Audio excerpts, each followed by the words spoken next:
Hi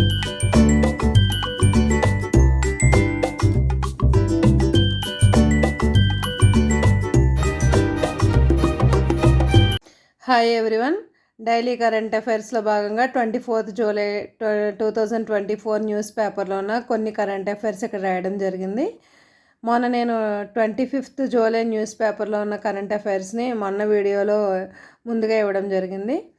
ఈ July 24న కేంద్ర budget విడుదలైంది.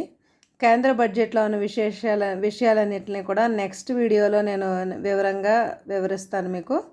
AP chamber of commerce and industries federation అధ్యక్షుడు Potluri Bhaskar Rao, confederation of Indian industries EII అధ్యక్షుడు Sanjeev Puri, FICCI FICCI federation of Indian chambers of commerce and industries president Anish Shah, ASSOCHAM the associated chambers of commerce and industry of India president Sanjeev Nair, జాతీయ చేనేత పురస్కారం కర్ణాటి ముఖేష్ యాదాద్రి భువనగిరి జిల్లాకు చెందిన వ్యక్తిన, విదేశాంగ శాఖ కార్యదర్శిగా విక్రమ్ మిశ్రీ, యూరోపియన్ యూనియన్ అధ్యక్షురాలుగా ఉర్సులా వాండర్, దాశరథి కృష్ణమాచార్య సాహిత్య పురస్కారం అందేశ్రీకి దక్కింది.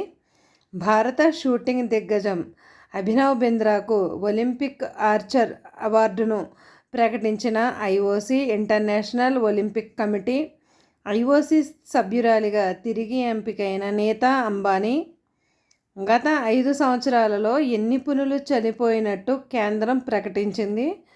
628 పులులు చనిపోయినట్టుగా ప్రకటించింది. కార్గిల్ విజయ్ దివస్లో పాల్గొన్న మోదీ ద్రాస్ సెక్టార్లో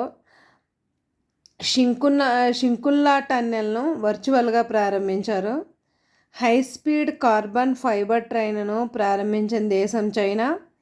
154 సంవత్సరాల తర్వాత నల్లమలలో కనిపించిన అడవి దున్న.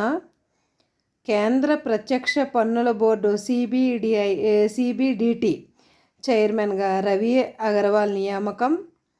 మైత్రి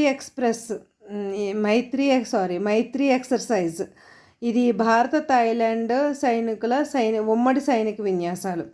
మైత్రి ఎక్సర్సైజ్. Thank you. నా కరెంట్ అఫైర్స్ కనుక నచ్చినట్లయితే నా ఛానల్ను సబ్స్క్రైబ్ చేయండి, లైక్ చేయండి. Thank you very much.